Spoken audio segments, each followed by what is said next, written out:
रमेश म्हात्रे यांना आता 14 दिवसाची जेल कस्टडी दिलेली आहे. नेमकं काय युक्तिवाद झाला हे जाणून घेण्यासाठी आपल्याकडे त्यांचे वकीलच आहेत, गणेश पाटील. गणेशजी, काय सांगाल, आज रमेश म्हात्रे यांना 14 दिवसाची जेल कस्टडी सुनावली? रमेश म्हात्रे यांना हायकोर्टने सुमोटोवर रिट दाखल केली होती. त्यानुसार हायकोर्टने स्टे देऊन त्यांना आज 5पर्यंत म्हणजे आज 5 वाजेपर्यंत विष्णुनगर पोलीस स्टेशनला शरण येण्यासाठी सांगितलं होतं. त्यानुसार रमेश म्हात्रे 3:30 वाजता विष्णुनगर पोलीस स्टेशनला शरण आले होते आणि आता कोर्टामध्ये हजर करून कोर्टाने त्यांना मॅजिस्ट्रेट कस्टडी 3 ऑगस्टपर्यंत दिलेली आहे. काय सांगाल, एकदा जामीन मिळालं, पुन्हा तो जामीन रद्द झाला, न्यायालयाची प्रक्रिया आहे, या सगळ्या गोष्टीकडे तुम्ही कसं पाहता?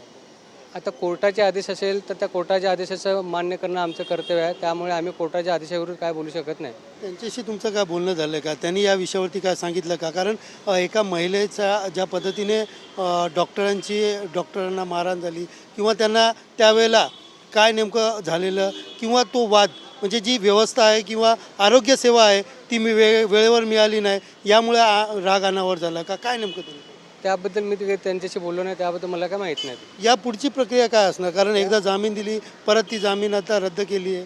या पुढची प्रक्रिया आहे, कोर्टाने आम्हाला नोटीस काढलेली आहे आणि 22 तारखेला आम्ही आमचं म्हणणं साजरं करणार आहे हायकोर्टामध्ये. एकंदरीत पाहिलं तर या सर्व प्रकरणामध्ये 22 तारखेला आता नेमकं काय होतं हे पाहणं योग्य राहणार आहे. मात्र सध्या तरी पाहिलं तर रमेश म्हात्रे यांना कल्याणच्या अदरवाडी कारागृहामध्ये नेण्यात आलेले आणि त्या ठिकाणीच त्यांना आता ठेवण्यात येणार आहे 14 दिवसाच्या कोठडीमध्ये. 22 तारखेला या सर्व प्रकरणामध्ये त्यांचे जे वकील आहेत ते उच्च न्यायालयामध्ये जाऊन आपली बाजू मांडणार असल्याचं देखील त्यांनी सांगितलं आहे.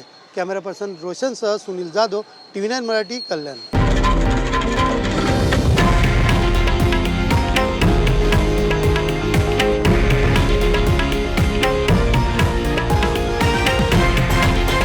हे आहे देशातील नंबर 1 न्यूज नेटवर्क आणि आपण पाहत आहात TV9 मराठी, एकमेव.